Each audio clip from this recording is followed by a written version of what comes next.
Today we're going to look at some InDesign booklet printing concepts. We're going to assume some base knowledge of InDesign and also assume that we've got some assets to put in the booklet. Start out with my new command, Control N, looking at the new document dialog, and let's adjust some things right from the start. Number of pages, I'm going to start with 12. Remember that when you're dealing with a saddle stitched booklet, that's a stapled down the middle booklet, we can only work in multiples of 4, so 12 or 16 or and so on. I'm going to also at this time adjust my bleed. We're going to assume full bleed for this, which means we design past the edge of the paper, and you'll see that once we get underway. I'm gonna, even though my units are in pica at this point, I can always type in the value in any units I want by adding the inch sign, for example. So I'm going to start with 0.125, that's 1/8 of an inch, and I'm going to accept that value for all sides of the bleed.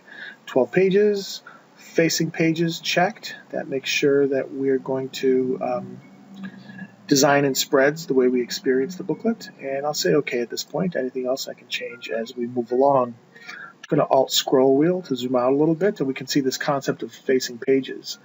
Spacebar drag, and I'm looking at the whole spread of my document. Outside front cover, inside front cover, page 1, so on down the line until outside back cover and inside back cover. So we're going to design this exactly the way we experience it. Alt scroll wheel, I'm zooming in and out, spacebar pan, I'm dragging.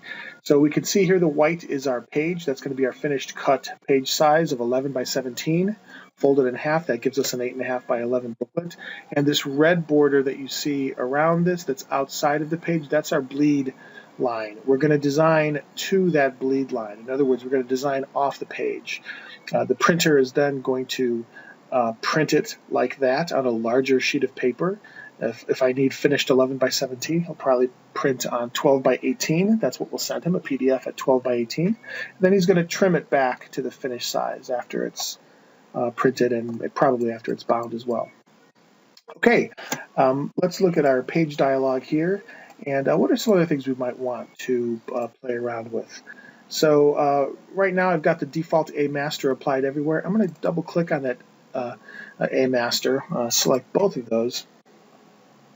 And I'm going to go ahead and adjust a couple of things. I'm going to add some margins and also add a background grid that I might use to organize my layout. First, from the layout pull down, I'm going to go to margins and columns. And the important thing to remember here is that you want to select enable layout adjustment. By default, that's unselected. I wish by default it were selected. What this does is later, when I decide I want to change my margins, anything that has been snapped to the margins will also change, which is exactly how we want it to behave. I'm getting annoyed with the pica at this point, so I'm going to cancel this, and I'm going to change to inches for everything but my text size. Lots of ways to do this. The best shortcut probably is to right-click over the ruler, and you can select inches at that time. For InDesign, unlike Illustrator, you have to do it both on the X axis and on the Y-axis. You have to change it twice. Okay, back to layout, margins and columns, enable layout adjustment, and I'm going to make some recklessly wide columns. Maybe got my preview also selected. So maybe my outside columns are going to be like an inch, my inside maybe 1.5 inches even. Make it really contemporary looking or Gutenberg Bible looking, depending on your frame of reference. Inside at 0.5, that's okay, and I'm going to go with a larger 0.75 on the bottom. And actually, you know what? I think I'll go 0.75 on top and 1 inch on the bottom. And again, this can all be changed later, but it's nice to get something going just to start working. Okay, I've got my margins laid out, and I want to set up a grid for my layout as well. Here, instead of, I could do columns on that same command, but really what I want to do is create guides. And here I can set up an actual grid. So let's do something along the lines of maybe 6 by 4. I want something that's kind of squarish. and with a gutter of rational 0.25 of an inch. And right now it's fitting it to the entire page. Probably more useful to me is if I have it obey the margins. So I'm going to select that. And again, I'm doing this in my A master, so I expect it to be applied to all the pages to which the A master is applied. I'll go ahead and say OK at this point. Just a quick check reveals that it's been applied to all my pages. I'll go back to the A master. I'm trying to work a little efficiently here. While I'm here, I know I'm going to need page numbers. That's maybe some other things in your master, but for me right now, I'm just going to show the page numbers. So I'm going to go ahead and add that. I'm going to look to my layers dialog. I'm going to set up a new layer for page numbers. Have that layer current while I go ahead and start a type command. Now I've got a flashing text cursor, as maybe you can see. I zoom in a little here. And I'm not going to start typing anything. Rather, I'm going to go to the type pull down. Where is it? Insert special character, markers, and current page number. And that right away puts in the letter A. And why should it put in the letter A? Well, because I'm on my A master, so it makes perfect sense. Okay, while I have that there, I can do a little bit of text formatting. Okay, I can see that. And if I wanted a period or anything else like that, I can add that. Let's say I wanted, you can have a period, you can have a period and, whatever you want stylistically. See page numbers treated all different ways, but don't interfere with the A. That's the actual placeholder. But anything else I want to do around that is fine. It's not going to affect my placeholder at all, but it will be on every page. All right, so I probably do want this one left justified, and I'm gonna visually just place this in the lower right-hand corner, trying to respect my grid. And I also want one on the facing page. And so what I'm going to do is scroll out a little, Shift-Alt-Drag to get this to my other location. And this one I probably want to be right justified, right? And I'll scooch that in a little bit. So I'm being kind of fast and loose with this. Mine will be sort of loose and crappy. Yours, of course, will be great when you do it. So I've got my page numbers. Just wanted to get that done while I was working in the A master. Okay, back to my pages panel, and let's look at my booklet. It's looking good. Okay, what do we notice about the page numbers, aside from the fact that we don't really want them on every page? Well, we don't want page 1 to be the cover.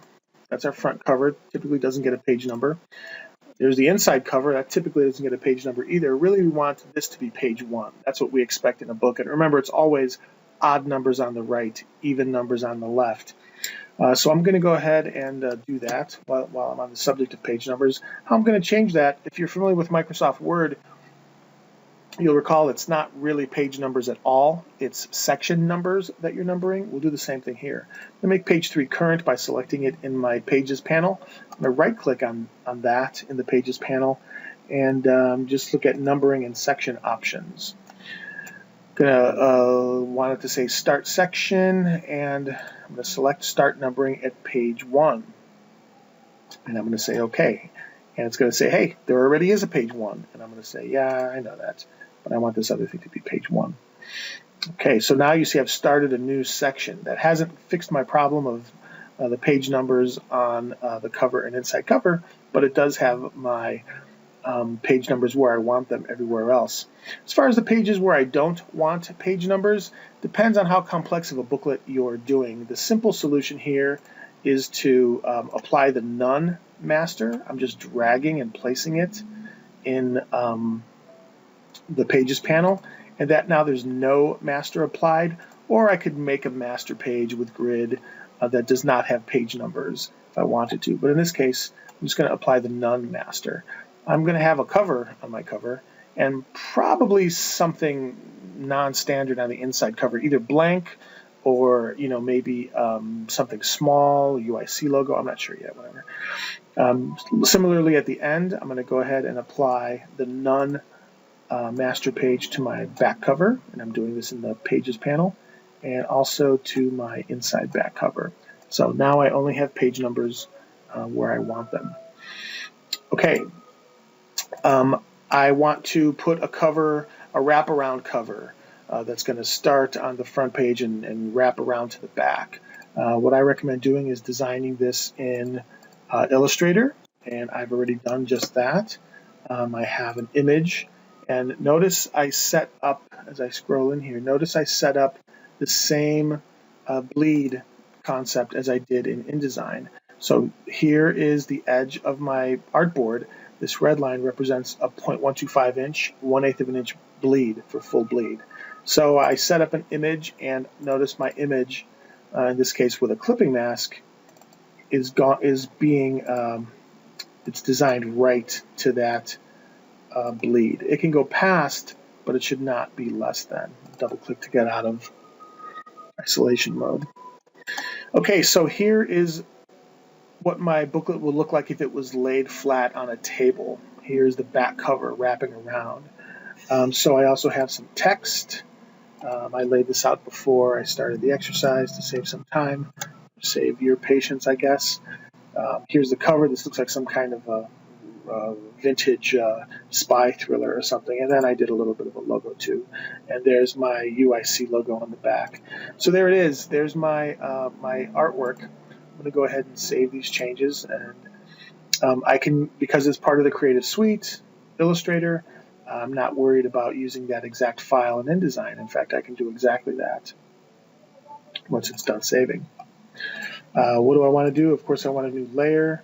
I'm going to make a new layer for, maybe we'll call it Placed Art, or maybe I'm so anal I want a just cover layer, just in case. Better to have too many layers than too few. So with that layer current and my save is done, I can go ahead and go to File, Place, and where is my cover? Is right there. I'm going to open that. I know it's already sized correctly, so I don't need to sweat that. I'm just going to go ahead and drop it in. And I'm going to scooch this so that it's obeying my bleed. And because I designed it 0.125 inch larger, it fits right in. I might want to go ahead and check my coordinates here. I would expect this to be, and I'm a little bit off actually, that wants to be 8.5. Oh, nope, I was right. Sorry, see, I'm forgetting my own bleed. It's 8.625 is correct, right? 8.5 would be without the bleed, and the Y of negative 0.125, so that's dead on. So I'm going to go ahead and select that and do a Windows copy, Control-C, and on my back page, I'm going to paste that, but I'm going to go to Paste in Place. That puts it in exactly the right coordinates, so I don't even have to scooch it again. Now it's fine just like it is, but if it's distracting to you, which it is a little bit to me, I'm going to go ahead and use that clipping mask to trim that back, just so I can sort of not get distracted by this extra art hanging out. All right, so there's my cover. I'm going to Shift W just to go into Print Preview quickly, Shift W, and I can see that's my cover, and that's my inside cover and page 1 and so on. I think that was my centerfold, and there's the back cover. So it's looking pretty good. I'm not convinced about this random white line here on the back cover, but I'm not going to change it now. Escape to get back to where I was. Okay, so now I would just go about the business of designing my booklet. So make sure your assets are layered correctly. I want at least a layer for the text, for the body text. I want at the very least a layer for images or photos. If I had graphs, I might want a separate layer for that, whatever the case might be. I'm not going to waste your time with watching me compose a booklet. So I'm just going to drag and drop a couple of things into here, just to so I have something to print. So here's my centerfold, pages 4 or 5. Is that correct? So let's say I have a special image for that, and I probably want to, in this case, work my full bleed a little bit. And I'm breaking a lot of the rules that you guys know, which is like resize. Don't just randomly resize images, and so on. Again, I'm doing this to focus on just the booklet aspect. And at this point, remember, everything comes in with a clipping mask, so I can go ahead and use the default clipping mask to go ahead and straighten this up a little bit. You don't have to, but why not? And there we go. Control-0, zoom to current artboard. There's my centerfold. Let's say I've got some other, must have some more images.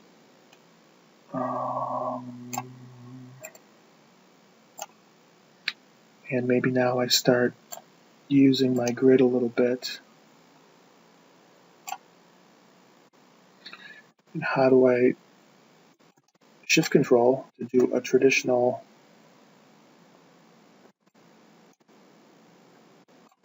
resizing? And how do I use my grid? Well, I might make sure that this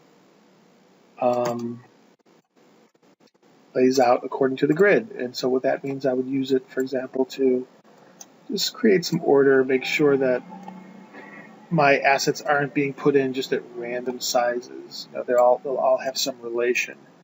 Okay, I'm going to put in some dummy text just as a placeholder. I'm going to go ahead and just select all this, do Control-C and copy. And I'll start a text command here. And just put in Control-V for place. And there's my text going. I'm going to go ahead and do Control-A and try and do just a little bit of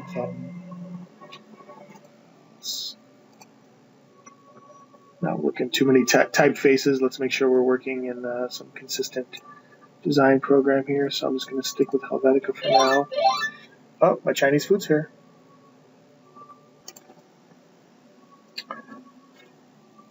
Okay, and I'll give it a something that resembles an appropriate typeface for this size of booklet. I'm going to go a little smaller with the typeface. I'll go ahead and Control-A, select all again. With a smaller typeface, sometimes it's nice to have a little increased leading, so I'm going to go ahead and give it a little more air there. And why not be a little bit military here, and I'm going to go ahead and full justify but for the last line of each paragraph. So it's a nice finished look there. Okay, there's an awful lot of text that I just loaded in my report, but I don't need to format every page. I'm going to flow that text across pages. So if I select that, remember this little outport here, this red square with a plus sign in it is the outport. I'm going to go ahead after the text is selected, select that outport, and it puts the overflow text on my cursor. And I can just go ahead and place that. Now my report has an awful lot of text. I don't recommend that. I guess I'm just doing this because, just to sort of fill something in here. My layout is not it's not that great, but that's okay. All right, still flowing that text by selecting the output, and each time I'm let's do something wacky here. Tall, thin column, and then maybe getting very strange with the layout. Okay, and then that's it. So that's all the text I have. This is looking a little odd. Wouldn't this be nicer if it was reverse printed, right, against this dark background here. So I'm going to look for my color swatch here, select the text, and I'm going to want to change that to paper color. And that's a nice look with the reverse printed against colored background. I'm going to Shift W just to preview that. Yeah, I do like the way that looks. Escape out of here. All right, so let's assume that my booklet is done. I covered the key points I wanted to: facing pages, full bleed, and page numbers. And now here's the big trick, which is printing to PDF. So our finished booklet is going to be 8.5 by 11 portrait. That means our finished spread size is going to be 2 sheets of 8.5 by 11 or 11 by 17 landscape. Because it's going to be cut to that size, I have to print on a bigger sheet that can accept an 11 by 17 page. So the next size up is going to be 12 by 18. Barring some weirdness with the printer, that's the next stock page size up. So remember, the command for this is not file print that you've been doing your whole life, but one more down, file print booklet. And okay, I'm glad I'm getting some error messages because this is maybe the most important part of the video at some 20 minutes in. Sorry it's taken so long. The preview here is your friend. If it previews okay, it's going to look okay in the PDF. And for us, okay means out of order. So right now I can see this doesn't make sense because I should see my two covers next to each other, right? Front and back cover. This is some other weirdness and some other weirdness, and so it's all screwed up. So that's okay. So I'm going to go back to my setup, and I'm going to look at my print settings. Basically, I don't know what else to say other than you finesse the print settings until you're getting what you want.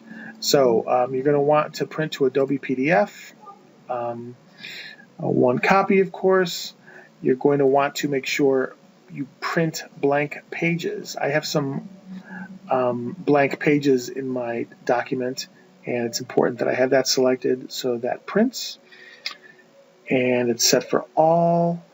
That's the general. If I look at the setup, I'm going to want a custom size, right? Letter is not going to be the size. What size did I say I wanted?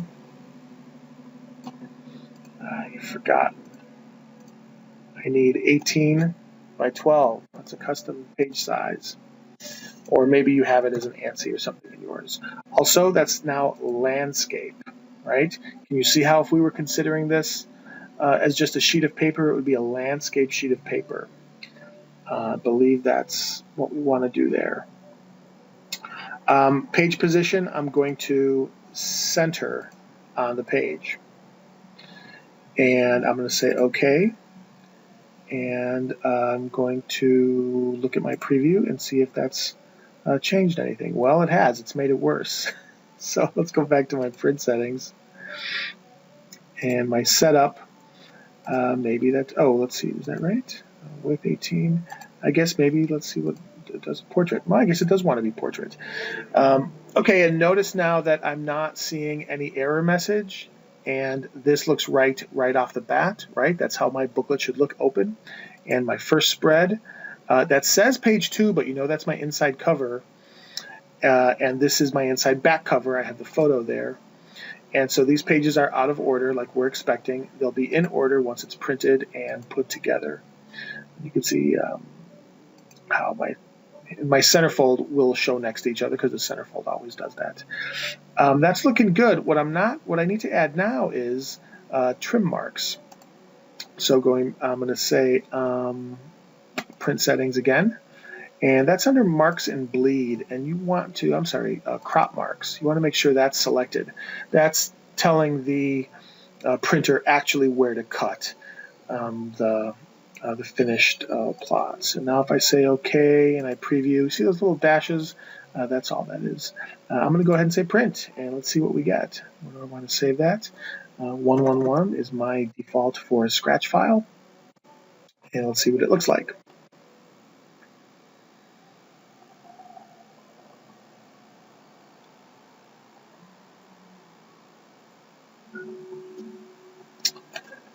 All right. I'm going to full screen that. So there's my cover. Notice the trim marks and see there's my 1/8 inch bleed. So he's going to print on, or she, on 12 by 18 paper and then trim to that. So we get ink right up to the edge, the full bleed effect, which is sort of the mark of professional printing. So there's my cover. There's the back of that cover, which means here's the inside front cover on the left, and here's my inside front cover on the right. Just this creepy, atomic beauty pageant image that I found. And working through my PDF, I see all my pages are looking good. And I've got this weird, like Bauhaus or some weird looking thing going there. Okay, it's good to go. Here's my centerfold, and everything's looking pretty nice. So that is how you do it. The key things that we talked about, working backwards, the most important, remember you're going to go to File and Print Booklet. If we just go to Print and print spreads, sometimes that's useful because you can see how it's going to look, but it's not how you would send it to the printer. This is strictly if you wanted to see what your spreads look like, and I'm going to do that just for the hell of it. So here, let's see what we get when we print spreads.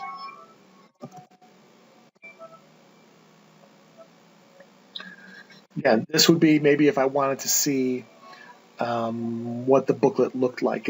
Although I might as well do a print preview from a print preview in InDesign gets me the same thing. So, but this is what it's going to look like. Here's the front cover.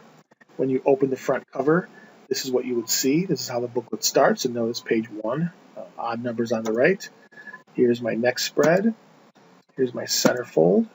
Here's my weird Bauhaus spread with the redacted letters. And here's my last spread, inside back cover on the right.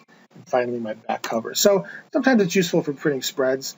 You just want to see what it looks like. But you would get the same information if you did a Shift W in InDesign, and you could also preview the work in the same manner. There it is, printing booklets in InDesign.